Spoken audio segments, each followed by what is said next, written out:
Tunasema tulimaliza kura. Tulichagua wa MCA, wajumbe, magavana na wewe ukachaguliwa. Rafiki yako Nyambati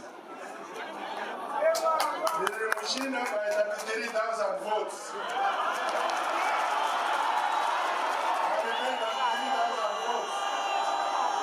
Akachukua mimi kotini nikamshinda.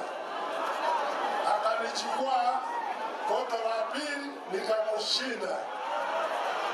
Sasa napata mabarua ya kusema tuende koto ile ya juu zaidi.